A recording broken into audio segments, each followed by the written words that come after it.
Yun, mapasahin po ninyo. Tabing dagat na siya. Ayan, ito po may resort na. Ayan, oh. Ayan, tabing dagat siya. Ayan. Ay, sayang. Kung walang crane, makakadahan tayo. Ayun. Kaso ginagawa pa po siya. Kaya sasakay po tayo ng balsa.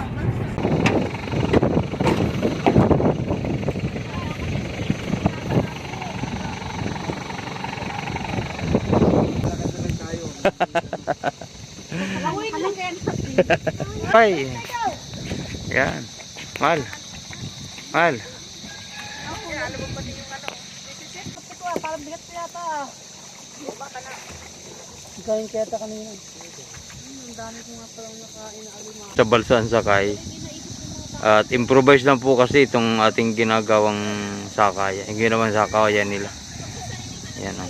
Hila-hila lang.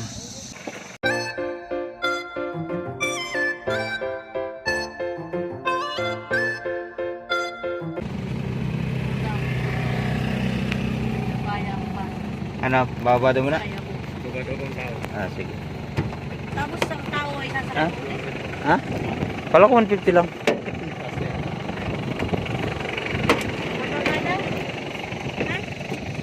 Ah, babado mo na.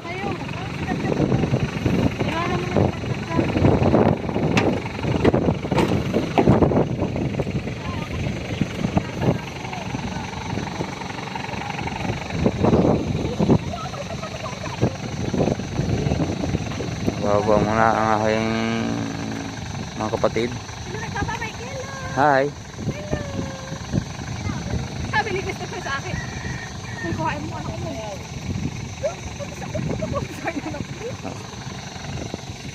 Magkano kayong bayad sa balsa? 200 na?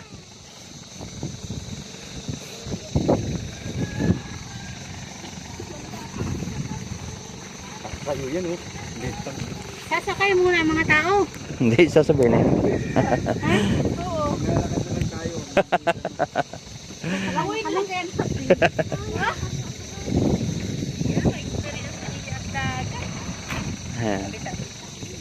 Okay lang kayo makasama sa vlog? Okay lang? At least para ano, makilala ng mga ibang dadaan dito na may balsa.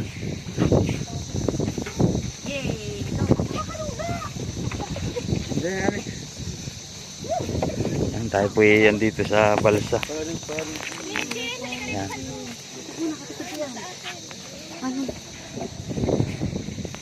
May balon. Hoy, inulak na.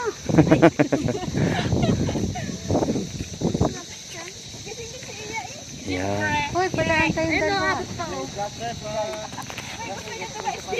Parang ikaw din, parang isa.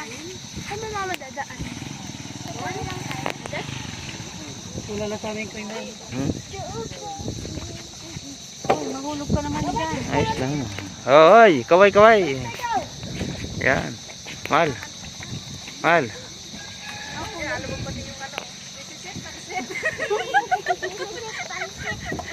First time.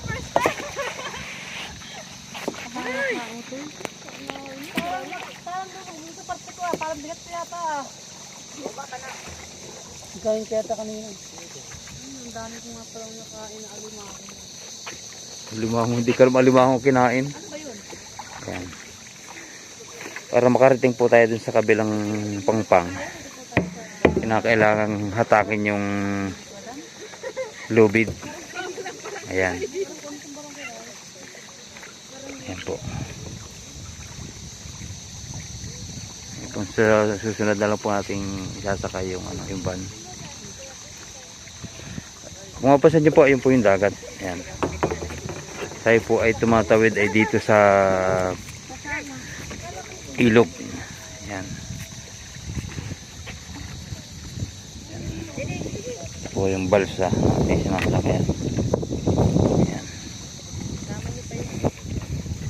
Kabayo naman yun. Yun din tingnan para kabayo natin. Ano natin operator. Takot eh. Ba't lang umilaw to eh? Ay kayo. Ako nga yung picture eh. Ganito. Nakasamping na tayo. Anong pangalan mo, kuya? Anong pangalan mo? Mark. Ang ating pong operator ng balsa si Kuya Mark at saka si ano pangalan po na isa? Kuya bata! Uy! Mabaiyan! Kaya pangalan mo Kuya? JR po. Mike. Taga-itok lang kami. Tinistik lang namin dumaan dito ngayon para alam namin sa susunod. Hindi. Yeah. Ito mga ito. Yan, tayo po yung nakatawid na ng Matiwasay. Stay pa rin tayo dito. Anitin lang po natin yung van. Yan.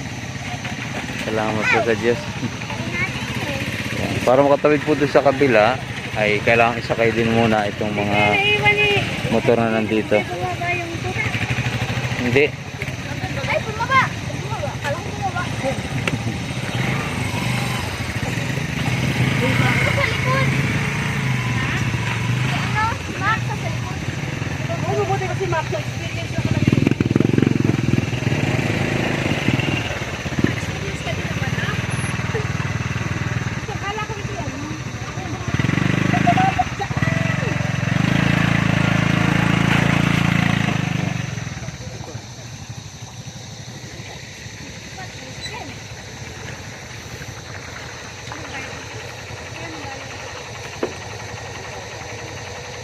Babante mo dito.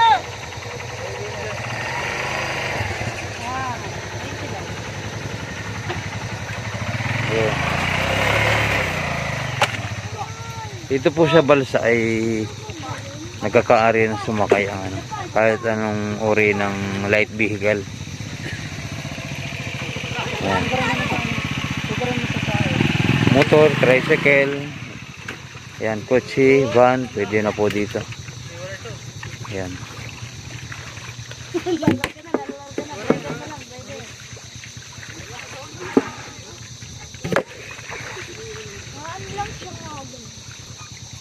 Yan, liliban na po siya doon sa kabila. Liliban at saka kutsi lang po. Pwede. Oo. Ayan.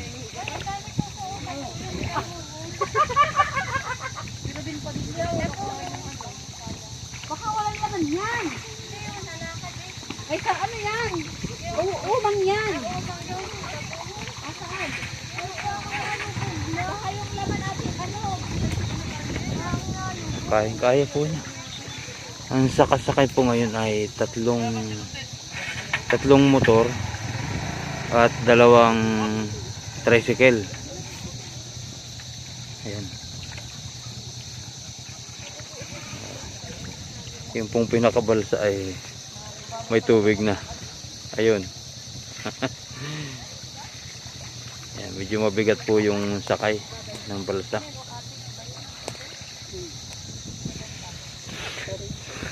Puwintay po natin si Christian. Ayun, sa kabila pang pangpang.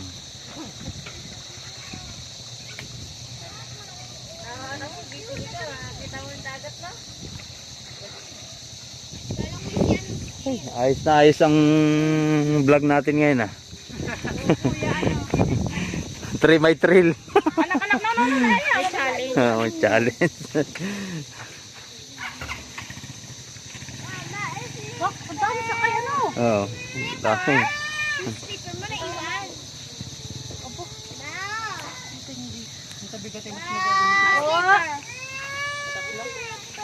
Nandun anak sa van.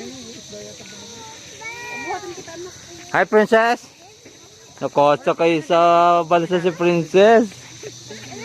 Ito po yung ano. Napakaganda po nung kanilang ano, ilog. Puno siya ng bakawan. Ang tawag po diyan ipakatan sa mga sa mga taniman ng ano yan ng bakawan. Yan. Mangrove. Yan, napakarami po tanim. Ayun, nasa tabi na po yung Wala mabili doon. nasa tabi na yung ating balsa at ibinababa na yung mga sakay. Yan.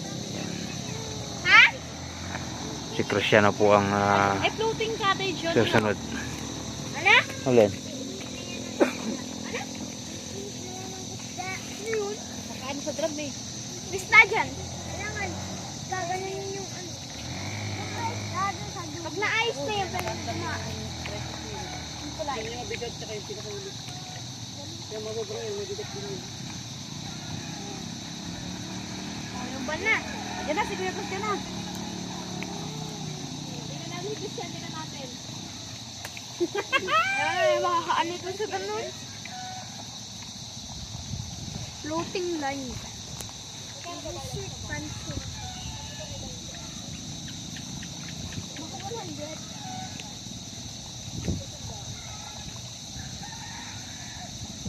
Sasakay na po yung van. Ako po, dito po. Christian, patamahin mo yung gulong sa kahoy.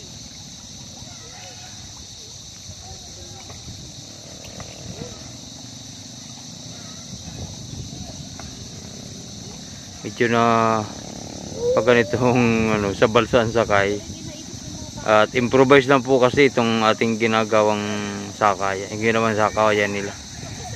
Yan o, hila-hila lang. Tapos yung sampahan nung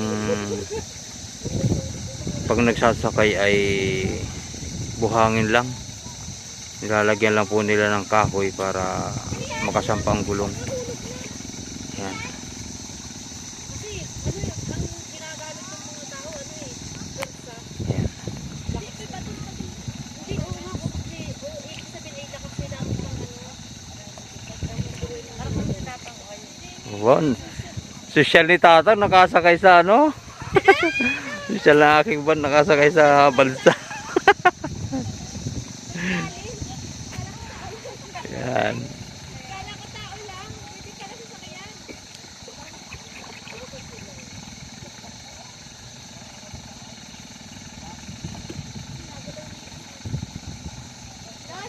Ayun. Si ano po ang driver po nating van ngayon eh, si ano si Christian. Ayun po pamangkin. Yan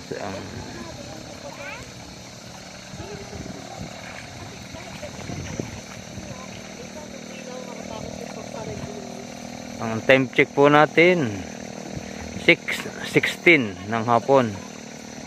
Yan, yan, umpisa na pong buhay yung ilaw dun sa kabilang pangpang.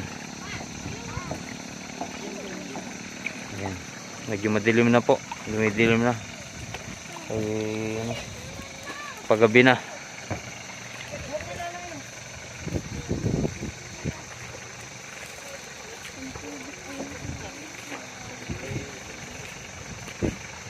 Ayan.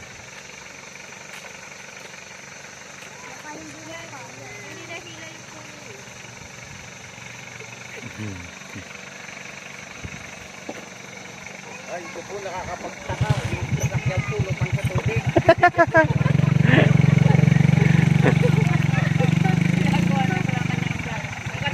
Ayan, nandiyan na po siya.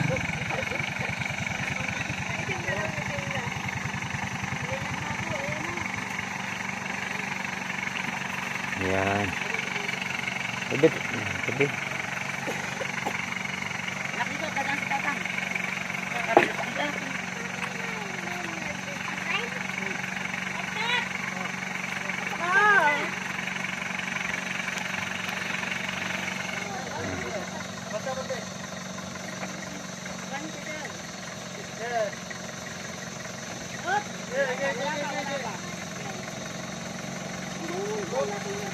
Para mabigat nga lang.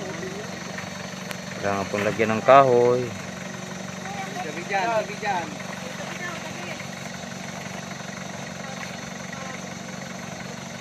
Diretso lang po, diretso lang. Yan. Yun.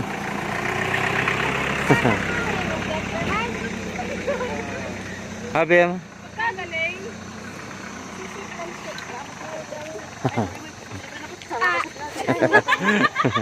Yan, salamat. Doon kay ano? Doon kay ano? Kay kuya. Tanong kay kuya. Kuya, magkano? 200 pala, 200. Kuya, salamat na marami ha.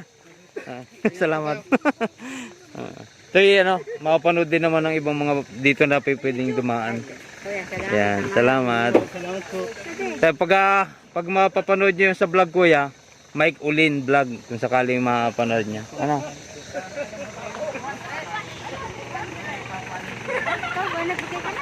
Okay na yun. Yan. Kung tigil-isa, isang taong may, 10 piso eh. Magkano ate?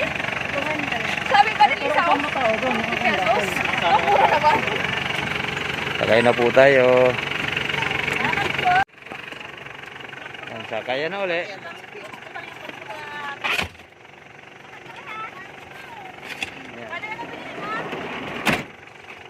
Yan.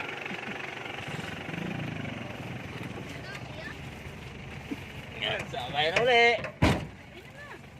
Kumusta ang experience? Pagsakay sa balsa?